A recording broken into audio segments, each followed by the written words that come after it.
முடிவாக கற்பனை செய்யப்பட்டு முன்னரே குறிக்கப்பட்ட விஷயம், முன்னரே கற்பிக்கப்பட்ட விஷயம், என்னுடைய உள்ளத்தில் ஆதி முதல் நியமிக்கப்பட்ட விஷயம். இது என்ன சொல்லுது? குர்ஆன் 2 போட்டிருந்த ஆதியிலே கடவுள் ஆதாம் சொல்லப்பட்ட அந்த காரியத்தை இது முன்குறிக்கப்பட்ட கற்பிக்கப்பட்ட விஷயம் அப்படின்னு திட்டவட்டமாக சொல்றாரு. யாரை குறித்து? ஈசா நபியை குறித்து 19:21 எப்படி சொல்றாரு? இது முன்குறிக்கப்பட்ட விஷயம். கொடுக்கப்பட்ட சாதகன் மகா பிரசமானவராக இருப்பார், என்னுடைய அறிவுக்கு அவர் உண்டாக்கப்படுறாரு சொல்லியாச்சாங்க. 2:25 அவருக்கு உதவி செய்திருக்கிறோம் அப்படின்னு சொல்றார் கடவுள். அவர் தூய மகவுங்கிறத அந்த நிரூபிச்சு காட்டுறார். 3வது 2ஆம் அதிகாரம் 27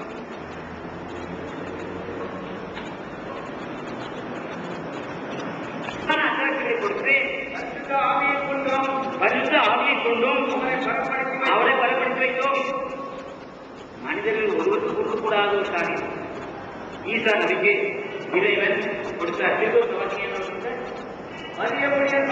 மரியமுடைய மகன் தெளிவான அத்தாட்சிகளை கொடுத்து பரிசுத்த ஆவியை கொண்டும் அவரை பலப்படுத்தி வைத்திருக்கிறோம் அப்படின்னு அல்லாஹ்வின் தூதர் ஜிப்ரீல் நேரி மரியாதையிடம் சொன்னார். அப்படி சொல்லப்படுகிறது. 12ஆம் அதிகாரம் 6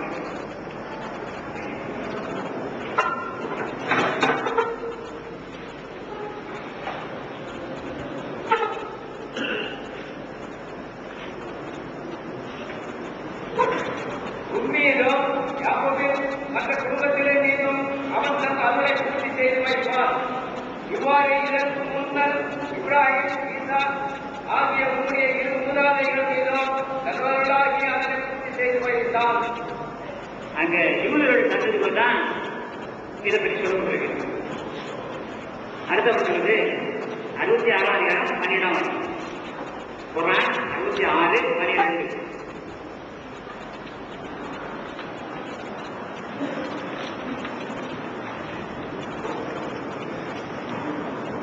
நம்முடைய ஆவிகளிலிருந்து ஓர் ஆவியை எழுப்பினோம். அவர் தன் இறைவனின் வசனங்களையும் வேதங்களையும் உண்மையாகி வைத்ததுடன் இறைவனுக்கு முற்றிலும் வழிபட்டவர்களில் உள்ளவராக இருந்தார். நம்முடைய ஆவிகளிலிருந்து அதாவது கடவுளுக்குள் ஆவின்னு சொல்லப்படுவது ஆவிக்கும் சில இடத்துல அப்படித்தான் சொல்லப்படுது. ஆத்மாவுக்கும் ஆவின்னு சொல்லப்படுற சில இடங்கள் சத்தியத்தில் இருக்குது. இருந்து ஆராய்ச்சி அங்கேயும் அப்படித்தான் சொல்லப்படுது. ஆத்மாவினுடையும் ஆவிக்கு ஒன்று பகுத்து சொல்லப்படுது சில இடத்துல. அந்த ஆவிங்கிற வார்த்தையை ஆத்மாவின்னு சொல்லப்படுது, அதே ஆத்மாவை ஆவின்னு சொல்லப்படுது. நாம அதை காண முடியாது. இதுவரைக்கும் நமக்கு அறிவு மனிதனுக்கு இல்லாதது. ஆத்மாவை குறித்தோ ஆவியை குறித்தோ அறிவு நமக்கு அறிவு இல்லை. அதாவது சமீப காலங்களில் இந்த ஆராய்ச்சியாளர்கள் சேர்ந்து ஒரு மனிதனை எப்படியான ஆவி வெளியே பிடித்து அதாவது ஆத்மா எப்படி வெளியே பிடித்து பார்க்கறது செக் பண்ணாங்க. பெரிய விஞ்ஞானிகளாக சேர்ந்து அவரை ஒரு புரோகனை செய்து அவருடைய சாகப்போற நேரத்தில் அவருடைய ஆவி எப்படி எங்கே போய் காண முடியாது சில திட்டங்களை கொடுத்து அவர் சயின்ஸ் பிரகாரமாக நிரூபிச்சு பார்க்க ஆரம்பித்தாங்க. அந்த நாட்டோட கலெக்டரும் நீதிபதிகளுமா சேர்ந்து ஒரு மனிதன் ஒரு மனிதனை அவருடைய சாவுக்கு அரசாங்கம் பொறுப்பேற்று அதை உயிர் போகும்போதே உயிர் போல முன்னால ஒரு குறைஞ்சது பாவம் அப்படி செய்யக்கூடாது. ஆனா அவன் அந்த மனிதனுடைய உரிமைகளை இதை செக் பண்றதுக்காக அவன் அந்த குளோபில் வச்சு போடுறாங்க. ஒரு சிறு வாசல் மட்டும் திறந்து வச்சிருந்தாங்க. அவன் கடைசி நேரத்தில் சிஸ்டம் பார்க்கும்போது அந்த உயிர் போக அந்த சிஸ்டம் அந்த இடத்த மூடிட்டாங்க. மூடுனதுனால இவங்க அவன் ஆணி வெளியே வரைக்கும் எதிர்பார்த்து எப்படியா வெளியே கூழ் பார்க்கலான்னு பார்க்கும்போது அது படாடி வெளியே கூழ்களாக போயிடுச்சு. எந்த வழியாக அவன் உயிர் போச்சு சொல்லி இந்த விஞ்ஞானிகளால் கண்டுபிடிக்க முடியல. இது சமீப காலத்தில் நடந்த ஒரு சரித்திரம் ஆராய்ச்சி. இது தெளிவான ஒரு காரியம். இது நான் பத்திரிகையில் பார்த்த ஒரு காரியம். அந்த ஆவி அதுக்கு முடிஞ்சது ஆவியும் ஆத்மாவோ ஆவியோ பக்கத்து சொல்ல தெரியல. விலைக்கு சொல்ல முடியாது ஆவி ஆத்மாவை. அது எப்படியான எங்கே போச்சு அவனுக்கு தெரியாது. எங்கள் 3 மனிதன் பிடிக்கணும்னு நினைக்கிற போது அந்த புரோக்கு உடஞ்சி போய் முழுக்கலா போகுது. அதனால் அவங்களும் காண முடியல. அந்த பெரிய விஞ்ஞானிகளாலும் கடவுளுடைய ஜீவனையும் அவருடைய ஆவியையும் மனிதனால் காண முடியாது. அப்படியே உடைக்கப்படுது. நம்ம இங்க இருக்கக்கூடிய எல்லாரும் கடவுள் கிடையாது.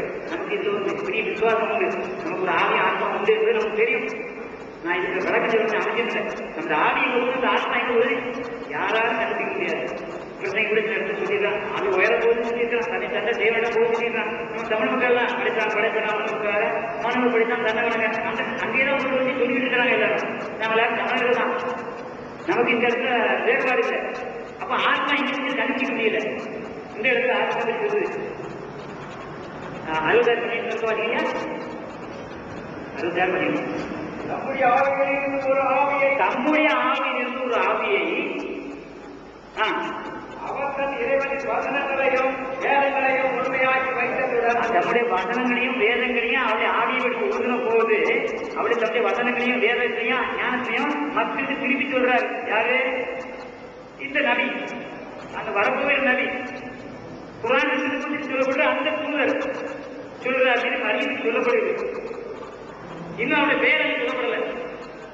என்ன அந்த தூதர் யாரும் பேர் சொல்லப்படல. பைபிள் தெளிவா சொல்லிட்டு இங்க கொஞ்சம் மறைமுகமா இருக்குது. முற்றிலும் வழிபட்டவர்களை கொள்வராக இறைவனுக்கு முற்றிலும் வழிபட்டவர். அவர் மனிதனா இருந்து மனிதன் எப்படி வாழ வேண்டும் என்பதை தம்முடைய மன உரிமையில் இருந்துதானே இறைவனுக்கு எப்படி வழிபடுறது காட்டுகிறார் இந்த தூதர். இந்த தன்மை மற்றவர் மனிதன் இப்ப நான் சொன்னதுக்கு 3 காரியம் மற்ற மனிதர்கள் இல்லை.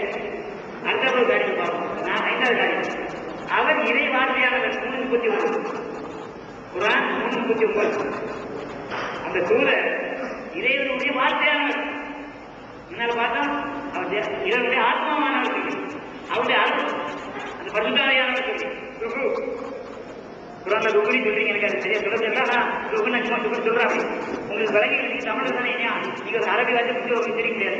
எனக்கு ஒரு பெரிய சொல்லிட்டாரு, அல்லாஹ் நீ சொல்லுங்கன்னு சொல்ல சொன்னாரு. நான் சொன்னேன். அவர் 7 இடமா சொன்னாரு. நான் எப்படியோ ஒரு விதத்தை சொல்லிட்டேன். இப்ப சொல்ல முடியாது அப்படின்னு சொல்லி கொடுத்தாரு. அப்படி சொல்ல அதான் கிடைச்சா அப்படின்னாரு. எனக்கு சொல்ல முடியல. அதனால நான் சரியா உச்சரிக்க நினைக்கணும். உச்சரிப்பு தவறு இருக்கும்.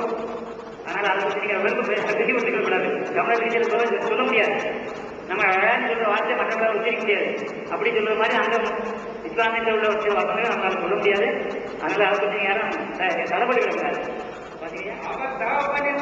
அவர் தகவலின்றி அல்லாஹ்வின் சொல்லை கொண்டு உண்டாகக்கூடிய ஈசா நபியை முன்னணிக்கையாக உண்மைப்படுத்தி வைப்பார். இப்படியாக எந்த சூழலும் பூவுலகில் பிறந்த எந்த மனிதனுக்கும் இப்படியாக ஒரு அளவாக சொல்லப்படவில்லை. அவரை குறித்து என்னை குறித்து சொல்லப்படவில்லை, எங்களை குறித்து சொல்லப்படவில்லை. இந்த உலகத்தில் பிறந்த எந்த மனிதனை குறித்தும் இப்படியான ஒரு வாக்கு சொல்லப்படவில்லை. அவர் இறைவனுள் மிக நெருங்கிய ஒருவராக இருப்பார். 45 3ஆம் அதிகாரம் 45ஆம் வசனம் பாத்தீங்கன்னா 3:45.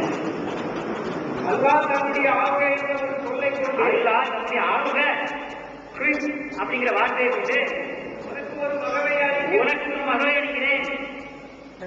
யாருக்கு? மரியத்துக்கு, மரியாளுக்கு ஒரு மகனை கொடுக்கிறேன் அப்படி சொல்றாரு. அதன் பெயர் மரியமுடைய மகன் ஈசா மசீஹ் என்பதாகும். அவர் இம்மை மறுமையில் மிக்க கம்பீரமானவர். இறைவனுக்கு மிக்க நெருங்கியவர்களுள் ஒருவர் அப்படின்னு சொல்லப்பட்டிருக்கு. அங்க முதலே சொல்லி ஈசா நபின்னு சொல்லிட்டாங்க, மரியமுடைய மகன் சொல்லி. ஈசா நபி இறைவனுக்குள் அந்த சப்ஜெக்ட் முன்னால பார்க்கலாம். இறைவனுக்குள் ஒருவர், அவர்களுக்குள் ஒருவர். அது எத்தனை பேர் நமக்கு தெரியாது. அது அப்படி ஒரு பொருள் வருது, அப்ப பார்க்கலாம். அப்படியே குர்ஆன் சொல்லப்பட்டிருக்கு. அதே வழியாக மகா கம்பீரமானவர். பூமியில ராஜாக்கள் ராஜ ராஜ ராஜ கம்பீர அப்படின்னு தமிழ பாட்டு உண்டு. அது அதிகரபாண்டிய அப்படி இருந்தாங்க. ராஜ ராஜ ராஜ ராஜ ராஜ கம்பீர அப்படின்னு. கம்பீரம் என்ன? ஒரு சக்கரவர்த்தியுடைய ஒரு பவர். சிங்கம் மகா கம்பீரமானது. அவர் இந்த பூமியில மாத்த